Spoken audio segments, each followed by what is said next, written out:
Bienvenidos a Oncología al Día, el programa dedicado a la revisión clínica profunda de la evidencia que transforma nuestra práctica médica. Soy el doctor José. Y yo soy la doctora María. Hoy tenemos por delante una sesión, verdaderamente excepcional. De esas que marcan un antes y un después en la literatura médica. Totalmente. Vamos a diseccionar un artículo recién publicado en el New England Journal of Medicine que, sin lugar a dudas, va a reescribir las guías clínicas internacionales. Incluyendo los algoritmos de la NCCN y de SMO, claro. Exacto. Hablamos de los resultados primarios del ensayo fase 3 ASCENT-04, que también es conocido en la literatura como Keynote GR019. Es, digamos, el anuncio clínico más trascendental del momento para la comunidad oncológica. Lo que plantea este ensayo es un matrimonio terapéutico histórico. Un matrimonio muy esperado, a la verdad. Sí, entre un anticuerpo conjugado, o ADC por sus siglas en inglés, y la inmunoterapia. De forma específica, la intervención experimental consiste en sacituzumab govitecan, que está dirigido contra la diana TROP2, combinado con pembrolizumab. Y todo esto se evalúa en el escenario de la primera línea de tratamiento para el cáncer de mama triple negativo, ya sea en un estadio irresecable localmente avanzado o francamente metastásico. Eso es, siempre y cuando el tumor sea PDL1 positivo. Claro, definido por un CPS, una puntuación de proporción combinada igual o mayor a 10. El planteamiento biológico y clínico es fascinante. Absolutamente fascinante. Para que la comunidad médica dimensione el calibre de este estudio, conviene hacer una pequeña pausa y recordar el panorama histórico del que venimos, ¿verdad? Me parece fundamental. A ver, hay que contextualizar muy bien de dónde venimos para entender hacia dónde nos lleva este nuevo estudio. El cáncer de mama triple negativo es, por definición, el subtipo más agresivo y heterogéneo que tratamos en la consulta. Sí, se caracteriza por la ausencia de expresión de receptores de estrógeno y progesterona y una nula o baja expresión del receptor ER2. Y al carecer de estas dianas clásicas, históricamente este subtipo ha sido considerado un auténtico cementerio de fármacos. Ya, el pronóstico en el escenario metastásico ha sido desolador durante décadas. Hablamos de una supervivencia relativa a 5 años que ronda apenas el 15%. Sin embargo, sabemos que aproximadamente el 40% de estos tumores expresan PDL1 en el microambiente tumoral. Y esto, abre una ventana terapéutica crítica para la inmunoterapia. Claro, y hasta ahora el estándar de tratamiento, el pilar sobre el que se cimentaba nuestra práctica habitual en primera línea para pacientes PDL1 positivas, eran los datos del estudio Keynote 355. Exacto.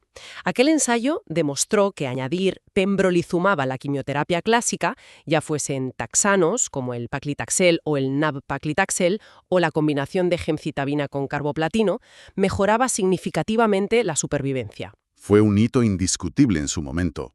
Pero a ver, la ciencia no se detiene.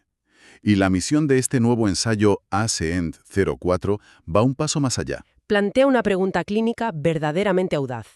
¿Ha llegado el momento de desterrar la quimioterapia clásica de la primera línea y reemplazarla por un anticuerpo conjugado de vanguardia? Esa es la gran cuestión. Y hay que recalcar que no estamos hablando de un anticuerpo conjugado cualquiera. No, en absoluto.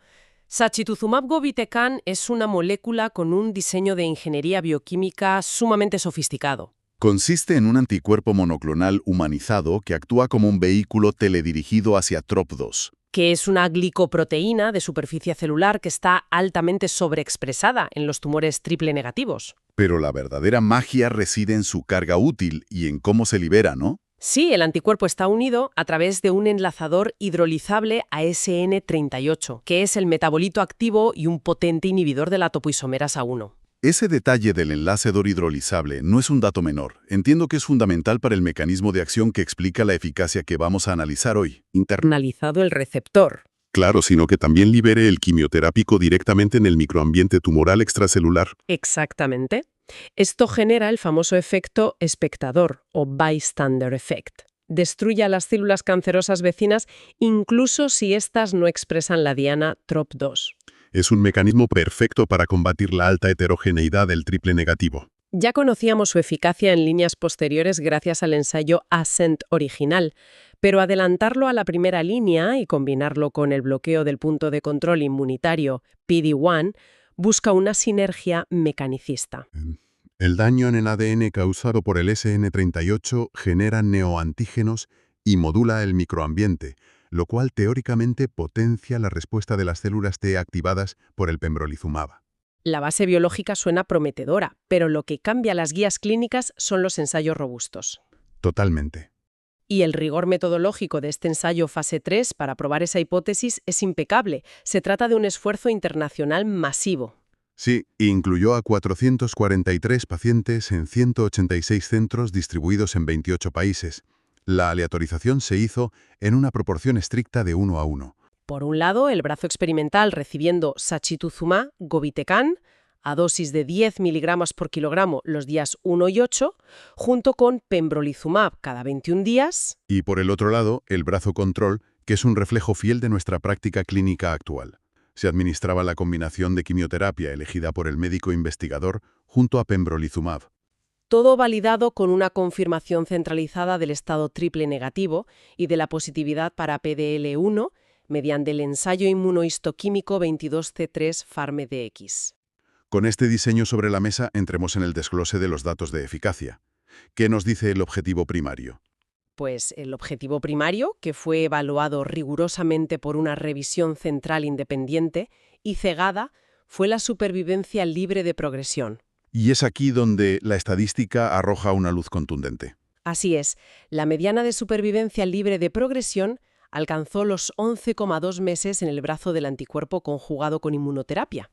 Frente a 7,8 meses en el brazo control de quimioterapia con inmunoterapia. Cruzar la barrera de los 11 meses de control absoluto de la enfermedad en la primera línea de un triple negativo metastásico es un logro que llevamos años persiguiendo en las consultas.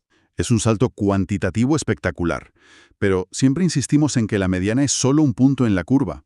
¿Cómo se traduce esto en términos de reducción de riesgo real para los pacientes? A ver, el dato que verdaderamente consolida la superioridad de esta estrategia es el hazard ratio, el cociente de riesgos, que se situó en 0,65. O sea, esto se traduce en una reducción del 35% en el riesgo de progresión de la enfermedad o muerte en cualquier momento dado del seguimiento. Exacto, respaldado por un valor de P inferior a 0,001. Desde una perspectiva estadística, es incontestable. Si observamos las estimaciones de Kaplan-Meier en la publicación original, los puntos de referencia son muy ilustrativos. Sí, aunque el grupo control tuvo el rendimiento esperado y congruente con el histórico ensayo Keynote 355, la separación de las curvas a favor de sacituzumab govitecan es temprana. Es muy temprana, es amplia y, lo que es más importante, se mantiene a lo largo del tiempo de seguimiento. Hablamos de un control tumoral sostenido que simplemente no se veía con los esquemas de quimioterapia convencional. Y al hablar de control sostenido, hay un objetivo secundario en los datos de este estudio que exige una reflexión profunda. Resulta un verdadero punto de inflexión en la comprensión de la biología tumoral bajo este nuevo régimen. Me refiero a la duración de la respuesta. Ese es el dato clave. Porque a primera vista, si miramos únicamente la tasa de respuesta objetiva, alguien podría argumentar que la diferencia parece modesta, ¿no? Claro, tenemos un 60% de respuestas objetivas con el anticuerpo conjugado frente a un 53% con la quimioterapia. Es una diferencia numérica a favor del brazo experimental, pero están relativamente cerca. Sin embargo, la magnitud del beneficio se revela al analizar cuánto tiempo duran esas respuestas. ¿Qué nos muestran las cifras exactas sobre esta duración? Pues es una excelente apreciación, porque la tasa de respuesta objetiva por sí sola no cuenta toda la historia. El hallazgo biológico más impactante del Congreso se encuentra precisamente ahí, en la duración de esas respuestas. La mediana de la duración saltó de 9,2 meses con la quimioterapia tradicional a unos asombrosos 16,5 meses con sacituzumab govitecan. Es que es casi el doble, es decir, cuando un tumor responde a esta combinación basada en el anticuerpo conjugado, esa respuesta logra mantenerse a raya durante casi 1 año y medio. En el contexto de una patología que se ha caracterizado históricamente por tener recaídas rápidas y crecimientos tumorales de tipo explosivo, lograr 16,5 meses de respuesta continuada sugiere que estamos logrando una modificación profunda en la historia natural de la enfermedad subyacente. Adicionalmente, resulta sumamente relevante mencionar que la tasa de respuestas completas confirmadas casi se duplicó. Sí, alcanzó un 13% en el brazo experimental frente al 8% en el brazo de control. Esas respuestas completas y esa durabilidad tan prolongada son muy probablemente el reflejo clínico de esa sinergia inmunológica de la que hablábamos al principio. Claro, la lisis celular constante provocada por el anticuerpo conjugado alimenta la presentación de antígenos al sistema inmune, el cual es potenciado por el pembrolizumab. Ahora bien, el rigor científico obliga a hacer una pausa aquí y abordar la variable más crítica en oncología: los datos de supervivencia global. Al leer el reporte del New England Journal of Medicine, llama poderosamente la atención que no haya una conclusión cerrada sobre este punto. ¿Cuál es el estado actual de la supervivencia global en este corte de datos? Pues es imperativo ser transparentes y cautelosos con esta variable. En el momento del corte de datos para esta publicación primaria, la información sobre supervivencia global se considera estadísticamente inmadura. Solo se ha producido el 26% de los eventos de muerte esperados para el análisis final, y la mediana de supervivencia global no se ha alcanzado en ninguno de los dos brazos de tratamiento. El diseño estadístico del ensayo emplea un enfoque jerárquico sumamente riguroso para controlar el error tipo 1, reservando un nivel alfa nominal del 0,01% para la supervivencia global en este análisis intermedio. Por consiguiente, aunque las tendencias numéricas favorecen al brazo experimental, no es posible emitir declaraciones concluyentes sobre una ventaja definitiva en supervivencia global en este instante. Habrá que aguardar a futuras actualizaciones. Bueno, aunque la contundencia de la supervivencia libre de progresión genera un justificado optimismo en la comunidad científica. Esa prudencia estadística es esencial. Sin embargo, pasemos ahora a lo que realmente va a determinar si este nuevo esquema es viable en el día a día de un hospital. Hablamos de la clave clínica, el perfil de seguridad y tolerabilidad. Al revisar las tablas suplementarias sobre toxicidad, surge una duda razonable que podría considerarse una paradoja. La incidencia bruta de efectos adversos de grado 3 o superior reportada es del 71% en la cohorte del anticuerpo conjugado, Frente a un 70% en el grupo de quimioterapia. A simple vista parece que las cifras son gemelas. Ante esto, ¿cómo podemos sostener que esta nueva combinación supone un avance en la calidad de vida o en la tolerabilidad para los pacientes si la toxicidad severa es numéricamente idéntica? Pues a ver, esa es la pregunta que cualquier clínico se haría al ver los datos crudos, pero es crucial no quedarse en la superficie de los porcentajes generales. Exacto. La clave no radica en la frecuencia absoluta de la toxicidad, sino en la naturaleza clínica de la misma y, sobre todo, en sus consecuencias directas sobre la continuidad del tratamiento. El dato clínico revelador que desmitifica esa aparente igualdad es la tasa de discontinuación definitiva del tratamiento debido a efectos adversos. A pesar de registrar tasas similares de eventos adversos graves, la discontinuación del régimen completo cayó dramáticamente, del 31% en el brazo de la quimioterapia clásica a tan solo un 12% en el brazo de sacituzumab govitecan. Estamos hablando de una reducción de más de la mitad en la tasa de abandono terapéutico. Ese dato es asombroso. Un 31% de pacientes en el brazo control tuvo que abandonar un tratamiento que potencialmente les salvaba la vida debido a la toxicidad, frente a solo un 12% en el brazo experimental. Y esto nos lleva irremediablemente a indagar en los motivos. ¿Por qué un perfil de toxicidad de grado 3 permite que un grupo de pacientes siga con el tratamiento durante meses, mientras que el otro perfil obliga a suspenderlo definitivamente? La explicación reside en el concepto de toxicidad manejable frente a toxicidad acumulativa e irreversible.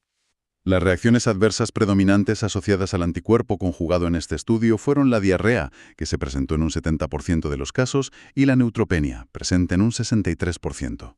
Ambas son toxicidades bien conocidas y, lo que es fundamental, son predecibles y reversibles mediante un soporte clínico protocolizado. Los datos del ensayo lo reflejan con claridad meridiana. El uso profiláctico o terapéutico de factores estimulantes de colonias de granulocitos, los famosos GSCS, se implementó en el 63% de los pacientes del brazo experimental. Asimismo, el uso de antidiarreicos como la loperamida se dio en el 55%. Mediante estas intervenciones de soporte estándar, es posible estabilizar al paciente, recuperar su estado basal y continuar administrando el fármaco sin comprometer de manera definitiva la dosis. En contraste, la historia con la quimioterapia convencional es radicalmente diferente, especialmente cuando se utilizan taxanos. Aquí nos enfrentamos a toxicidades de carácter acumulativo y de recuperación extremadamente lenta o incluso irreversibles. El ejemplo paradigmático y más temido en este escenario es la neuropatía periférica. Los datos muestran que afectó al 21% de los pacientes sometidos a quimioterapia convencional. Frente a un escaso 7% en el grupo del anticuerpo conjugado. Desde la perspectiva clínica, sabemos que una neuropatía limitante severa no se soluciona prescribiendo un comprimido de soporte. No en absoluto. Genera dolor crónico, pérdida de función motora y obliga ineludiblemente a reducir la intensidad de la dosis y finalmente a suspender de forma precoz el tratamiento. Y al suspenderse tempranamente el fármaco antineoplásico, se merma de manera directa la eficacia oncológica a largo plazo. Así es. La capacidad de mantener la densidad y la intensidad de la dosis a lo largo del tiempo es un pilar fundamental en oncología médica. Y hay otro apunte fascinante en los perfiles de seguridad: los eventos adversos inmunomediados. Resulta muy interesante observar que fueron menos frecuentes en el brazo del anticuerpo conjugado junto a pembrolizumab, registrándose en un 30% de los casos. En comparación con el 40% observado en el brazo que combinaba quimioterapia tradicional con la inmunoterapia. La suma de toxicidades manejables, la baja incidencia de neuropatía y la menor tasa de eventos inmunológicos configura un escenario propicio donde la adherencia terapéutica es notablemente superior. Esa permanencia en el tratamiento es, sin duda, un factor determinante para lograr esa espectacular duración de la respuesta de 16,5 meses que comentábamos anteriormente. Todo este desglose nos lleva a la aplicación práctica directa. Al sintetizar esta evidencia estadística y clínica, resulta evidente que la oncología está presenciando la consolidación de un nuevo paradigma asistencial. Este ensayo fase 3 proporciona la justificación científica rotunda para adelantar el uso de los anticuerpos conjugados a las fases más tempranas de la enfermedad metastásica. Parece que ha quedado obsoleta la antigua filosofía de reservar la tecnología más sofisticada e innovadora para las últimas líneas, cuando el tumor ya ha desarrollado innumerables mecanismos de resistencia y el estado general del paciente se haya profundamente deteriorado. ¿Constituye el salto a la primera línea una verdadera necesidad urgente? Pues constituye un mandato clínico absoluto, fundamentado en la dura realidad epidemiológica del triple negativo. Los registros de vida real nos advierten de manera constante que cerca de la mitad de las pacientes diagnosticadas de inicio con cáncer de mama triple negativo metastásico experimentan un declive clínico vertiginoso. Tan vertiginoso que jamás llegan a ser candidatas para recibir una segunda línea de tratamiento sistémico, simplemente pierden la oportunidad terapéutica. Ante este escenario, administrar la opción que ha demostrado ser más efectiva, la que proporciona una mayor profundidad de respuesta, un control temporal muy superior y un perfil de tolerabilidad que permite sostener el tratamiento desde el primer día. Deja de ser una alternativa preferente para convertirse en el estándar ético y clínico de atención. Hay que añadir que este beneficio clínico no se circunscribe únicamente a pacientes con un pronóstico inicial teóricamente favorable. Al revisar el siempre crítico análisis de subgrupos, llama la atención la solidez de los resultados. El beneficio en la supervivencia libre de progresión demostró ser consistente incluso en aquellas poblaciones que clásicamente suponen un inmenso desafío en la práctica diaria. Nos referimos a pacientes que ya presentaban metástasis hepáticas en el momento de la inclusión en el ensayo. O aquellos individuos que experimentaron recaídas extremadamente precoces apenas entre los 6 y los 12 meses posteriores a la finalización de un tratamiento previo con intención curativa. Ese subgrupo específico de recaída rápida es, biológicamente hablando, el más adverso. Son tumores que han demostrado ser intrínsecamente refractarios o resistentes a la quimioterapia adyuvante estándar. Observar que en este contexto biológicamente hostil, el anticuerpo conjugado es netamente superior a reintroducir esquemas de quimioterapia clásica, ratifica que el mecanismo de entrega selectiva de agentes citotóxicos a través del receptor TROP-BOS logra vulnerar los mecanismos de resistencia celular convencionales. Igualmente, la validación de estos hallazgos a través de distintos modelos de riesgos proporcionales de Cox, demostrando la consistencia del beneficio en diversas regiones geográficas mundiales y en distintos rangos etarios, otorga al estudio una validez externa inmensa.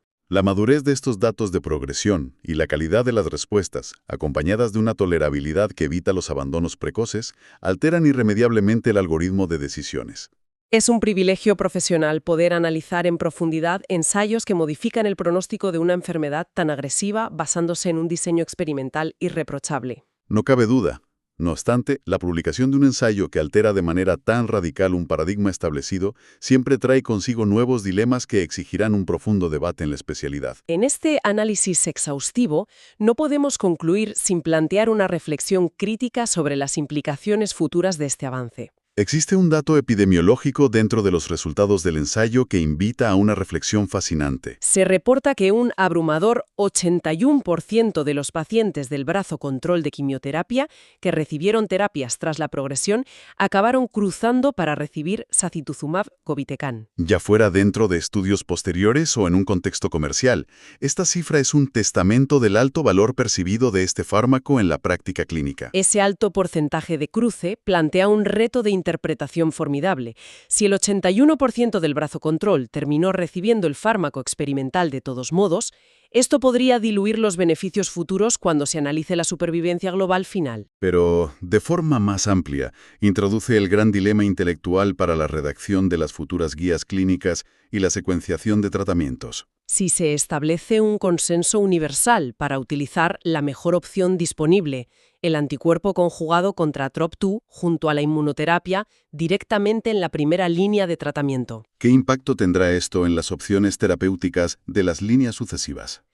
En la actualidad, el desarrollo farmacológico está generando una multitud de nuevos anticuerpos conjugados dirigidos contra dianas diferentes, como HER2 o HER3. Sin embargo, muchos de ellos emplean inhibidores de la topoisomerasa 1 como carga útil, de forma similar al SN38. Si se expone a los pacientes a estas cargas citotóxicas potentes desde el inicio de la enfermedad metastásica, surge la incógnita de si se inducirán mecanismos de resistencia cruzada que comprometan la eficacia de los futuros tratamientos en segunda o tercera línea. Es un interrogante biológico apasionante que los próximos ensayos deberán despejar para continuar maximizando la supervivencia a largo plazo. Será el centro del debate científico en los congresos internacionales durante los próximos años.